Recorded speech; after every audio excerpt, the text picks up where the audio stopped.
বাতিল হচ্ছে ভুরি ভুরি ration card. আপনারটা ঠিক আছে? এভাবেই সহজে চালু রাখুন। এখনকার দিনে শুধু নয়, বহুদিন ধরে রেশন কার্ড আমাদের দেশের প্রত্যেক নাগরিকের কাছে অত্যন্ত গুরুত্বপূর্ণ একটি নথি। তাই সম্প্রতি রেশন কার্ড বাতিল হচ্ছে। মোবাইলে এই মেসেজ আসার পর থেকে চিন্তায় ঘুম উঠেছে অধিকাংশ গ্রাহকদের। খুব সঙ্গত কারণেই রেশন কার্ডের মতো অত্যন্ত প্রয়োজনীয় নথি বাতিল হওয়ায় তৈরি হয়েছে নানান সমস্যা। কিন্তু প্রশ্ন হলো, এইভাবে আচমকাই এতগুলো রেশন কার্ড বাতিল করার পিছনে ঠিক কি কি কারণ রয়েছে? জানা যাচ্ছে যে সমস্ত গ্রাহকদের রেশন কার্ড বাতিল হয়েছে তাদের কেওয়াইসি ঠিকভাবে সম্পন্ন হয়নি।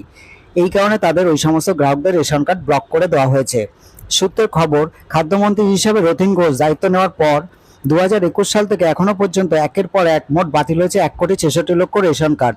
তবে জানা যাচ্ছে গ্রাহকরা যদি সঠিক তথ্য জমা দিতে পারেন তাহলে তাদের কার্ড আবার চালু করে দেওয়া হবে। তাই এই তালিকায় যদি কারো নাম থাকে তা জানার জন্য কেওয়াইসি আপডেট করানো জরুরি। তবে এখানে বলে রাখি, এই কেওয়াইসি আপডেট করার জন্য এখন আর লাইনে দাঁড়াতে হবে না। এখন লাইন দেওয়ার ঝামেলা ছাড়াই ঘরে বসে নিমেষের মধ্যে কেওয়াইসি আপডেট করা যাচ্ছে। অনলাইনে কেওয়াইসি কিভাবে করবেন? প্রথমেই https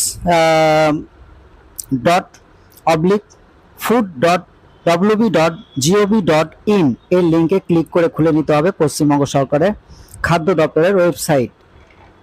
এরপর রেশন কার্ডের অপশনে ক্লিক করার পর স্ক্রিনের সামনে চলে আসবে check the status of your ration card. এই অপশনে ক্লিক করার পর রেশন কার্ড নাম্বার এবং ক্যাটাগরি সিলেক্ট করতে হবে। এরপর বক্সের মধ্যে সঠিকভাবে ক্যাপচা কোড বসিয়ে সার্চ অপশনে ক্লিক করতে হবে। এখানে রেশন কার্ডের স্ট্যাটাস অ্যাক্টিভ দেখালে প্রত্যেক মাসে রেশন দোকানে গিয়ে খাদ্য সামগ্রী পেতে কোনো সমস্যা হবে না। কিন্তু যদি ডিঅ্যাক্টিভ দেখায় তাহলে তাকে রেশন কার্ডের সাথে আধার কার্ড লিঙ্ক করতে হবে। রেশন কার্ডের সাথে আধার নাম্বার লিঙ্ক করার জন্য খাদ্য দপ্তরের পেজে থাকা ডু ই কেওয়াইসি অপশনে ক্লিক করতে হবে। নতুন পেজ খুলে গেলে সেখানে link Aadhaar with deactivated newly approved cards অপশনে ক্লিক করতে হবে। এরপর সেখান থেকে রেশন কার্ড নাম্বার এবং ক্যাটাগরি সিলেক্ট করে সার্চ অপশনে ক্লিক করতে হবে। পরবর্তী ধাপে link Aadhaar and mobile number অপশনে ক্লিক করতে হবে। এরপর সেন্ড ওটিপি অপশনে ক্লিক করলেই ওই মোবাইল নাম্বারে একটি ওটিপি আসবে। এরপর সেই ওটিপি বসিয়ে সাবমিট করলেই আসবে ভেরিফাই অপশন। এই পর্যায়ে সমস্ত তথ্য যাচাই করে নিয়ে verify and submit option click করলেই ব্যাস সম্পন্ন হবে রেশন কার্ডের কেওয়াইসি।